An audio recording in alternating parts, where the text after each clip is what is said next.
Hello and welcome to the Better Lifestyle Podcast. I'm your host, James, and I'm here with my co host, Anis. Today, we're diving into a very special topic that I think a lot of us can relate to. Hi everyone, I'm Anis, the co-host of Better Lifestyle. We are so excited about today's episode. We'll be exploring insights from the book Talking to My Younger Self, and our theme is all about reflecting on the lessons we'd share with our younger selves. Expect a deep conversation about regrets, fears, and rekindling old dreams. That's right, we'll be covering multiple chapters from the book in this episode, making it packed with personal stories, practical advice, and heartfelt reflections. But don't worry, we'll keep it digestible and even sprinkle in some humor along the way. Absolutely. Think of this as a friendly chat where we get real about self-improvement. So whether you're on your commute, relaxing at home, or even out on a walk, we hope you enjoy and find something meaningful in our discussion today. By the end of this episode, you'll have new insights on letting go of regrets, overcoming the fears that hold you back, and rebuilding those lost dreams. So, let's set the tone.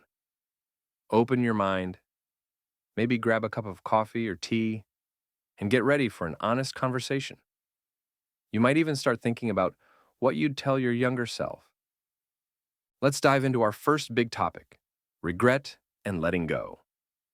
I think regret is something we all carry in one form or another. It can be really heavy, right? Oh, definitely. Regret can feel like a backpack full of rocks that we drag through life. And sometimes those rocks are really small things, like a bad haircut choice. But on a serious note, some regrets are bigger and really weigh us down for years. I remember that haircut, but you're so right. On a deeper level, regret often stems from the feeling that we've missed out on something or made a wrong choice. One of the insights from talking to my younger self is that holding on to regret keeps us stuck in the past. It's like trying to drive a car while only looking in the rearview mirror. Eventually, you're going to crash if you don't look forward. That's a great analogy.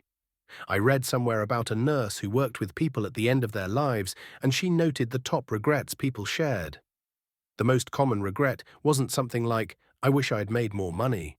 It was, I wish I'd had the courage to live a life true to myself, not the life others expected of me. That really stuck with me. Wow, that is powerful. If we spend our days dwelling on could have, would have, should have, we risk missing out on the life we still can live. I had a personal experience with this. I once had an opportunity to study abroad, but turned it down out of fear. For years, I regretted it and imagined how different my life could have been. I think a lot of listeners can relate to that kind of regret. Exactly. It wasn't until I acknowledged that regret and forgave my younger self for that decision that I could move on.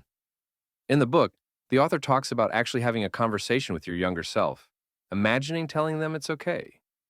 I basically told my younger self, you did the best you could with what you knew then. It's okay.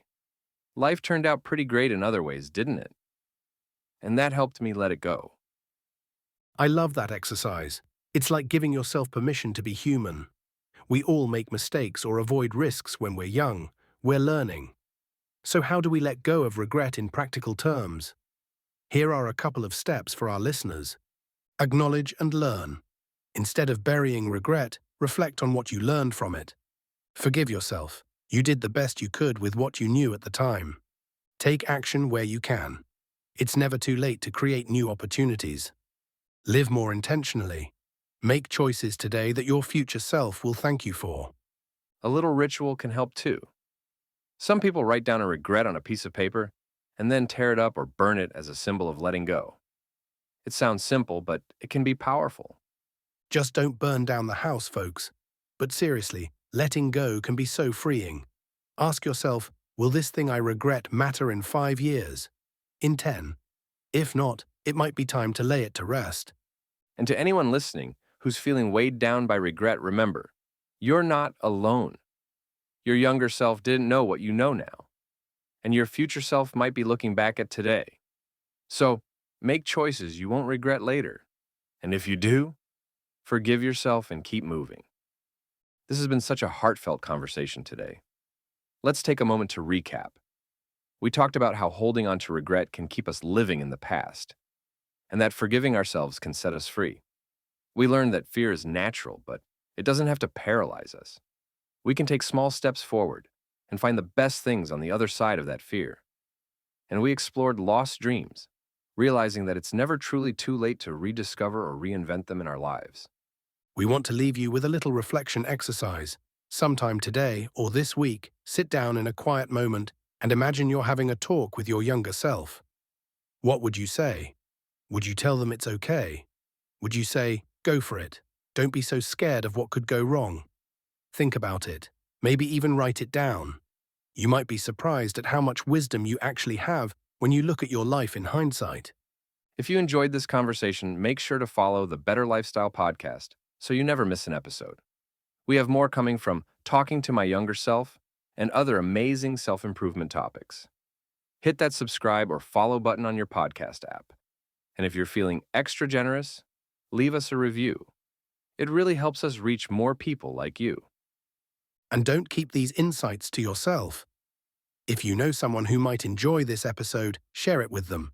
Let's spread the motivation and build a community of young adults and young at heart adults striving for a better life. Thank you so much for spending your time with us today. Keep reflecting, keep growing, and remember to be kind to your younger self. They're part of who you are today. Until next time, this is James and Anis signing off. Stay positive and keep chasing that better lifestyle.